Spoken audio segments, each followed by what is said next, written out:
नमस्कार। Story bot में आपका हार्दिक स्वागत है।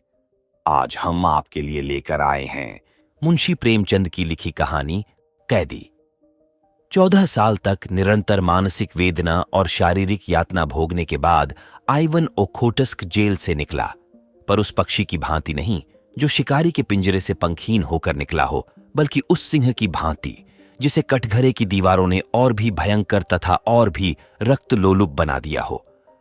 उसके अंतस्तल में एक द्रव ज्वाला उमड़ रही थी, जिसने अपने ताप से उसके बलिष्ठ शरीर, सुडौल अंग प्रत्यंग और लहराती हुई अभिलाषाओं को झुलस डाला था, और आज उसके अस्तित्व का एक एक अणु एक एक चिंगारी बना हुआ था, क्षुधित, चंचल और विद्रोहमय। जेलर ने उसे तौला। प्रवेश के समय 2 मन 30 सेर था, आज केवल 1 मन 5 सेर। जेलर ने सहानुभूति दिखाकर कहा, तुम बहुत दुर्बल हो गए हो आइवन, अगर जरा भी पथ्य हुआ तो बुरा होगा। आइवन ने अपने हड्डियों के ढांचे को विजय भाव से देखा और अपने अंदर एक अग्निमय प्रवाह का अनुभव करता हुआ बोला, कौन कहता है कि मैं दुर्बल हो गया हूं? तुम खुद देख रहे होगे। दिल की आग जब तक नहीं बुझेगी, आइवन नहीं मरेगा। मैं जेलर 100 वर्ष तक नहीं, विश्वास रखिए। आइवन इसी प्रकार बहकी बहकी बातें किया करता था, इसलिए जेलर ने ज्यादा परवाह न की। सब उसे अर्ध विक्षिप्त समझते थे। कुछ लिखा पढ़ी हो जाने के बाद उसके कपड़े और पुस्तकें मंगवाई गईं, पर वे सारे सूट अब उसे उतारे हुए से लगते थे। कोटों की जेबों में कई नोट निकले, कई नगद रूबेल। उसने सब कुछ वहीं जेल के वार्डरों और निम्न कर्मचारियों को दे दिया, मानो उसे कोई राज्य मिल गया हो। जेलर ने कहा, यह नहीं हो सकता आइवन, तुम सरकारी आदमियों को रिश्वत नहीं दे सकते। आइवन साधु भाव से हंसा, यह रिश्वत नहीं है मैं जेलर, इन्हें रिश्वत देकर अब मुझे इनसे क्या लेना देना है? अब ये अप्रसन्न होकर मेरा क्या बिगाड़ लेंगे और प्रसन्न होकर मुझे क्या देंगे? यह उन कृपाओं का धन्यवाद है जिनके बिना 14 साल तो क्या, मेरा यहां 14 घंटे रहना असह्य हो जाता। जब वह जेल के फाटक से निकला तो जेलर और सारे अन्य कर्मचारी उसके पीछे उसे मोटर तक पहुंचाने चले। 15 साल पहले आइवन मास्को के संपन्न और संभ्रांत कुल का दीपक था।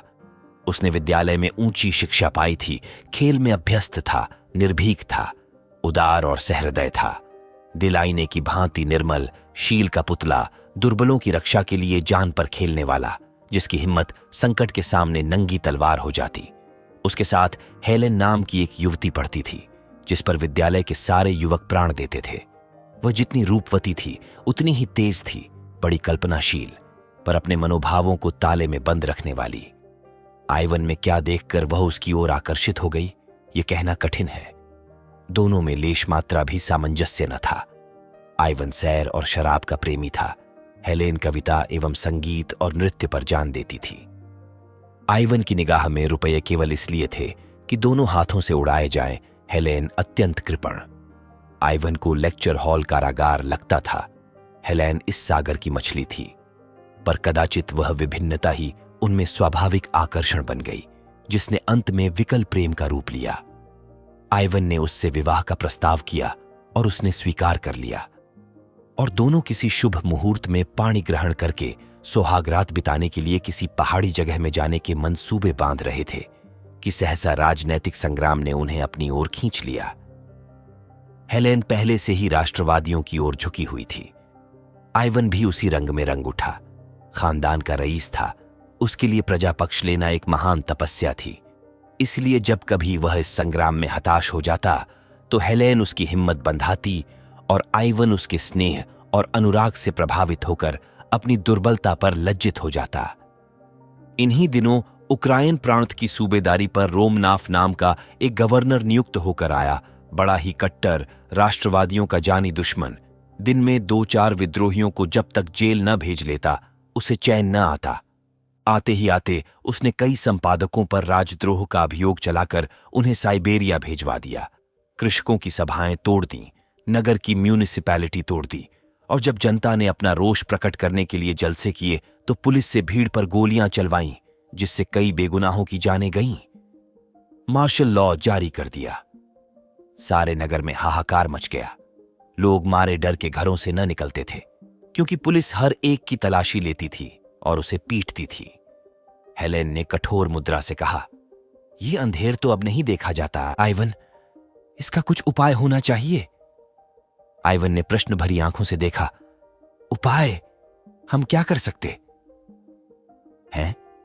हेलेन ने उसकी जड़ता पर खिन्न होकर कहा, तुम कहते हो हम क्या कर सकते हैं, मैं कहती हूं हम सब कुछ कर सकते हैं। मैं इन्हीं हाथों से उसका अंत कर दूंगी।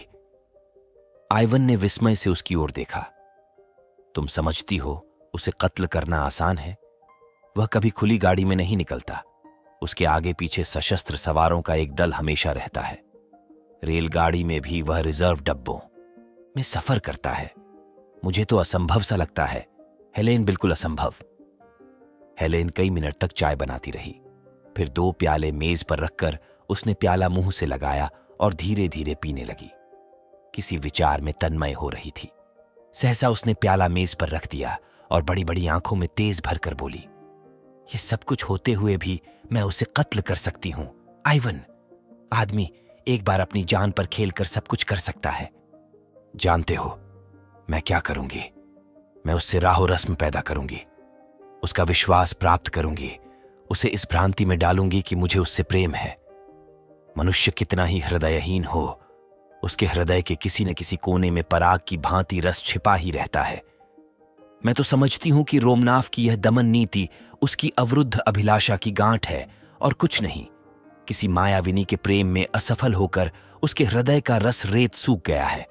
वहां रस का संचार करना होगा और किसी युवती का एक मधुर शब्द, एक सरल मुस्कान भी जादू का काम करेगी। ऐसों को तो वह चुटकियों में अपने पैरों पर गिरा सकती है। तुम जैसे सैलानियों को रिझाना इससे कहीं कठिन है।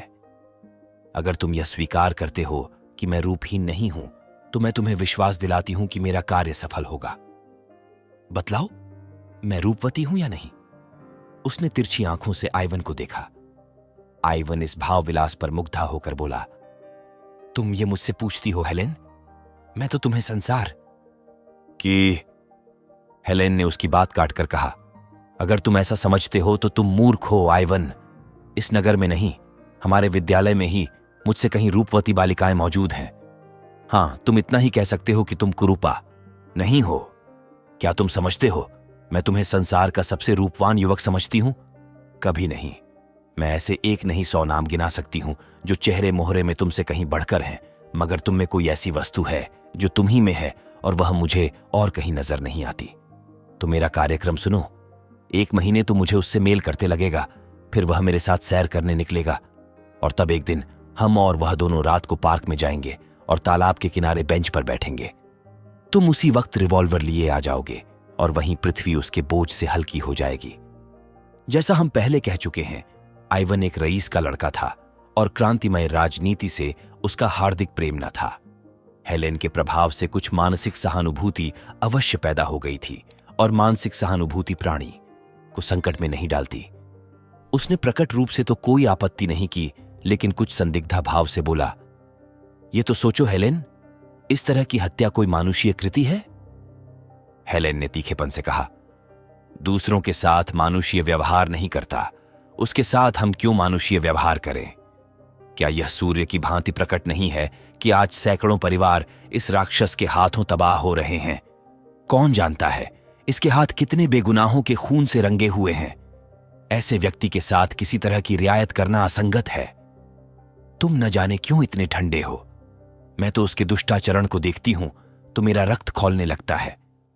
मैं सच कहती हूं, जिस वक्त उसकी सवारी निकलती है, मेरी बोटी बोटी हिंसा के आवेग से कांपने लगती है। अगर मेरे सामने कोई उसकी खाल भी खींच ले तो मुझे दया ना आए। अगर तुम्हें इसका साहस नहीं है तो कोई हरज नहीं, मैं खुद सब कुछ कर लूंगी। हां, देख लेना मैं कैसे उस कुत्ते को जहन्नुम पहुंचाती हूं। हेलेन का मुखमंडल हिंसा के आवेग से लाल हो गया। आइवन ने लज्जित होकर कहा, नहीं नहीं, यह बात नहीं है हेलेन। मेरा यह आशय न था कि मैं इस काम में तुम्हें सहयोग न दूंगा। मुझे आज मालूम हुआ कि तुम्हारी आत्मा देश की दुर्दशा से कितनी विकल है, लेकिन मैं फिर यही कहूंगा कि यह काम इतना आसान नहीं है और हमें बड़ी सावधानी से काम लेना पड़ेगा।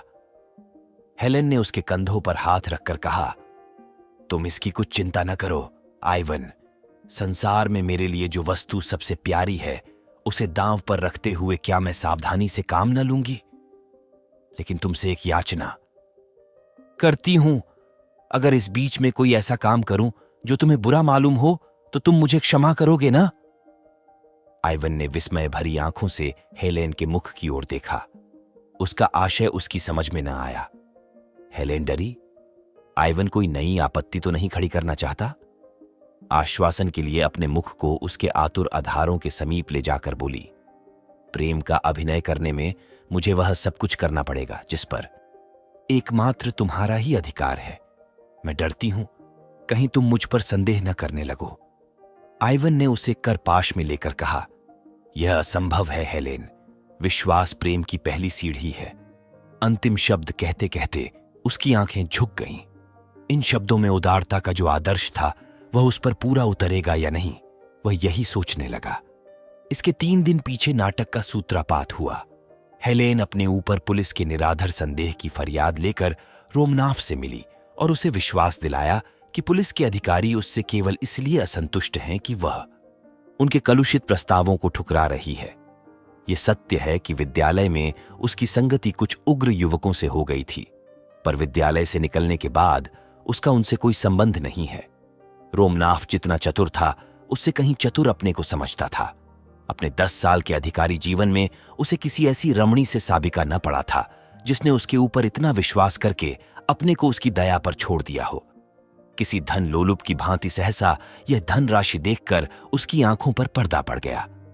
अपनी समझ में तो वह हेलेन से उग्र युवकों के विषय में ऐसी बहुत सी बातों का पता लगाकर फूला न समाया जो खुफिया पुलिस वालों को बहुत सिर मारने पर भी ज्ञात न हो सकी थीं। पर इन बातों में मिथ्या का कितना मिश्रण है वह न भांप सका।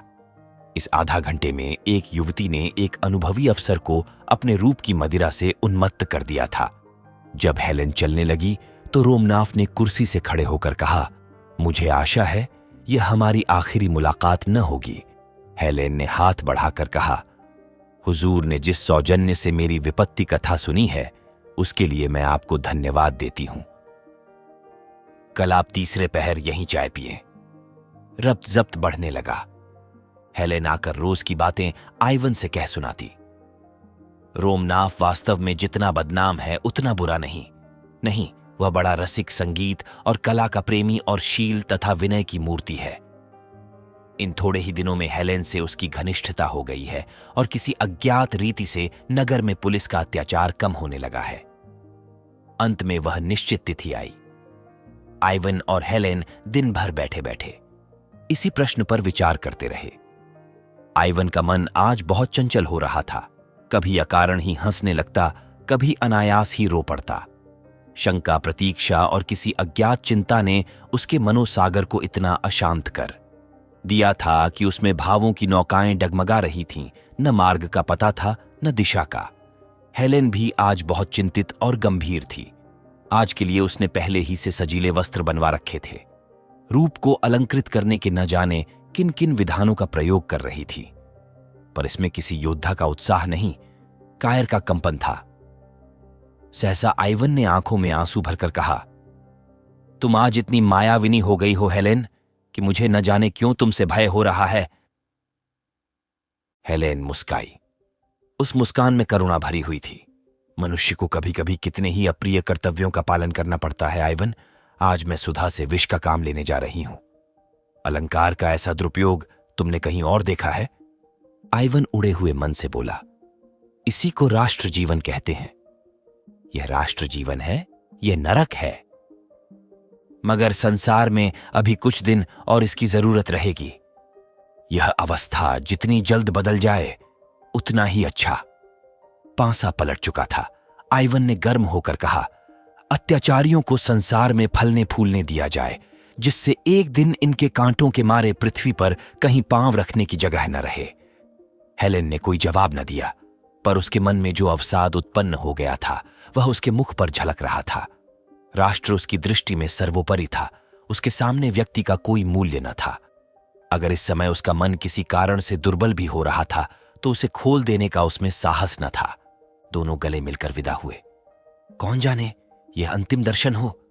दोनों के दिल भारी थे और आंखें सजल। आइवन ने उत्साह के साथ कहा, मैं ठीक समय पर आऊंगा। हेलेन ने कोई जवाब न दिया। आइवन ने फिर सानुरोध कहा, खुदा से मेरे लिए दुआ करना, हेलेन। हेलेन ने जैसे रोते हुए गले से कहा, मुझे खुदा पर भरोसा नहीं है। मुझे तो है। कब से? जब से मौत मेरी आंखों के सामने खड़ी हो गई। वह वेग के साथ चला गया। संध्या हो गई थी और 2 घंटे के बाद ही उस कठिन परीक्षा का समय आ जाएगा जिससे उसके प्राण कांप रहे थे। वह कहीं एकांत में बैठकर सोचना चाहता था। आज उसे ज्ञात हो रहा था कि वह स्वाधीन नहीं है। बड़ी मोटी जंजीर उसके एक एक अंग को जकड़े हुए थी। इन्हें वह कैसे तोड़े? 10 बज गए थे। हेलेन और रोमनाफ पार्क के एक कुंज में बेंच पर बैठे हुए थे। तेज बर्फीली हवा चल रही थी। चांद किसी क्षीण आशा की भांति बादलों में छिपा हुआ था। हेलेन ने इधर उधर सशंक नेत्रों से देखकर कहा, अब तो देर हो गई, यहां से चलना चाहिए। रोमनाफ ने बेंच पर पांव फैलाते हुए कहा, अभी तो ऐसी देर नहीं हुई है हेलेन। कह नहीं सकता। जीवन के यह क्षण स्वप्न है या सत्य। लेकिन सत्य भी है तो स्वप्न से अधिक मधुर और स्वप्न भी हैं तो सत्य से अधिक उज्जवल। हेलेन बेचैन होकर उठी और रोमनाफ का हाथ पकड़कर बोली, मेरा जी आज कुछ चंचल हो रहा है। सिर में चक्कर सा आ रहा है। चलो मुझे मेरे घर पहुंचा दो। रोमनाफ ने उसका हाथ पकड़कर अपनी बगल में बैठाते हुए कहा, लेकिन मैंने मोटर तो 11 बजे बुलाई है। हेलेन के मुंह से चीख निकल गई, 11 बजे? हां, अब 11 बजा चाहते हैं। आओ, तब तक और कुछ बातें हों। रात तो काली बलासी मालूम होती है। जितनी ही देर उसे दूर रख सकूं उतना ही अच्छा। मैं तो समझता हूं उस दिन तुम मेरे सौभाग्य की देवी बनकर आई थी हेलेन, नहीं तो अब तक मैंने न जाने क्या क्या अत्याचार किए होते। उस उदार नीति ने वातावरण में जो शुभ परिवर्तन कर दिया, उस पर मुझे स्वयं आश्चर्य हो रहा है। महीनों के दमन ने जो कुछ न कर पाया था, वह दिनों के आश्वासन ने पूरा कर दिखाया। और इसके लिए मैं तुम्हारा ऋणी हूं हेलेन, केवल तुम्हारा। पर खेद यही है कि हमारी सरकार दवा करना नहीं जानती, केवल मारना जानती है। जार के मंत्रियायों में अभी से मेरे विषय में संदेह होने लगा है और मुझे यहां से हटाने का प्रस्ताव हो रहा है। सहसा टार्च का चकाचौंधा पैदा करने वाला प्रकाश बिजली की भांति चमक उठा और रिवॉल्वर छूटने की आवाज आई। उसी वक्त रोमनाफ ने उछलकर आइवन को पकड़ लिया और चिल्लाया, पकड़ो पकड़ो, खून! हेलेन, तुम यहां से भागो। पार्क में कई संतरी थे, चारों ओर से दौड़ पड़े। आइवन गिर गया। एक क्षण में न जाने कहां से टाउन पुलिस, सशस्त्र पुलिस, गुप्त पुलिस और सवार पुलिस के जत्थे आ पहुंचे। आइवन गिरफ्तार हो गया। रोमनाफ ने हेलेन से हाथ मिलाकर संदेह के स्वर में कहा, यह आइवन तो वही युवक है जो तुम्हारे साथ विद्यालय में था। हेलेन ने क्षुब्ध होकर कहा, हां है, लेकिन मुझे इसका जरा भी अनुमान न था कि वह क्रांतिकारी हो गया है। गोली मेरे सिर पर से सनसन करती हुई निकल गई। या ईश्वर! मैंने दूसरा फायर करने का अवसर ही न दिया। मुझे इस युवक की दशा पर दुख हो रहा है हेलेन। ये अभागे समझते हैं कि इन हत्याओं से वे देश का उद्धार कर लेंगे। अगर मैं मर ही जाता तो क्या मेरी जगह कोई मुझसे भी ज्यादा कठोर मनुष्य न आ जाता? लेकिन मुझे जरा भी क्रोध, दुख या भय नहीं है हेलेन। तुम बिल्कुल चिंता न करना। चलो, मैं तुम्हें पहुंचा दूं।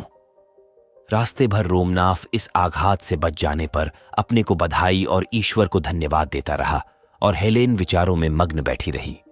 दूसरे दिन मजिस्ट्रेट के इजलास में अभियोग चला और हेलेन सरकारी गवाह थी। आइवन को मालूम हुआ कि दुनिया अंधेरी हो गई है और वह उसकी अथाह गहराई में धौंसता चला जा रहा है। 14 साल के बाद आइवन रेलगाड़ी से उतरकर हेलेन के पास जा रहा है। उसे घरवालों की सुध नहीं है। माता और पिता उसके वियोग में मरणासन्न हो रहे हैं, इसकी उसे परवाह नहीं है। वह अपने 14 साल के पाले हुए हिंसा भाव से उन्मत्त हेलेन के पास जा रहा है, पर उसकी हिंसा में रक्त की प्यास नहीं है, केवल गहरी दाहक दुर्भावना है।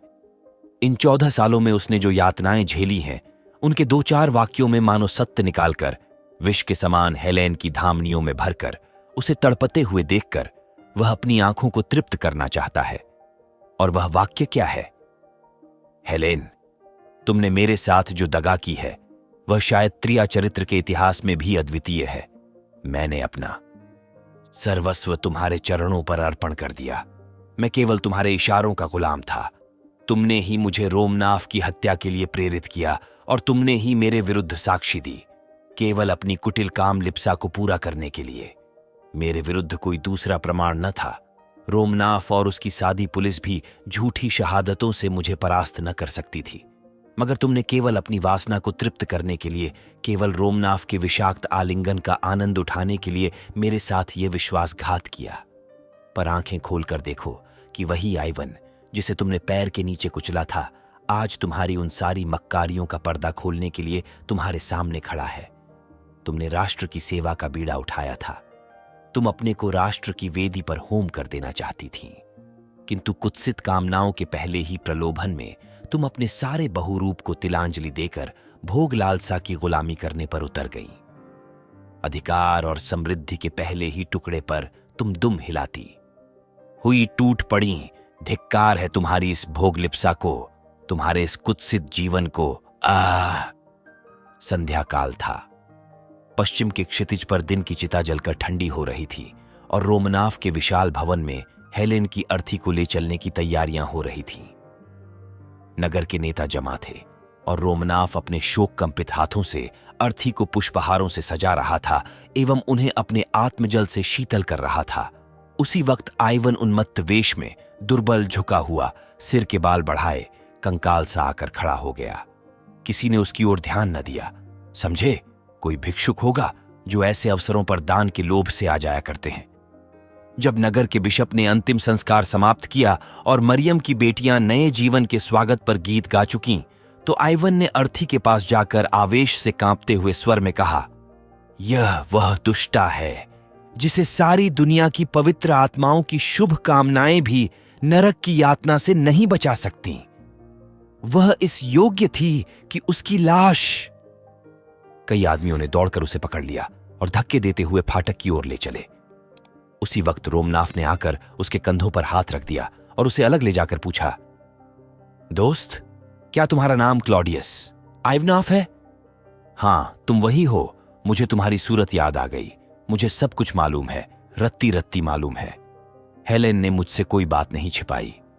अब वह इस संसार में नहीं है। मैं झूठ बोलकर उसकी कोई सेवा नहीं कर सकता। तुम उस पर कठोर शब्दों का प्रहार करो या कठोर आघातों का, वह समान रूप से शांत रहेगी। लेकिन अंत समय तक वह तुम्हारी याद करती रही। उस प्रसंग की स्मृति उसे सदैव रुलाती रहती थी।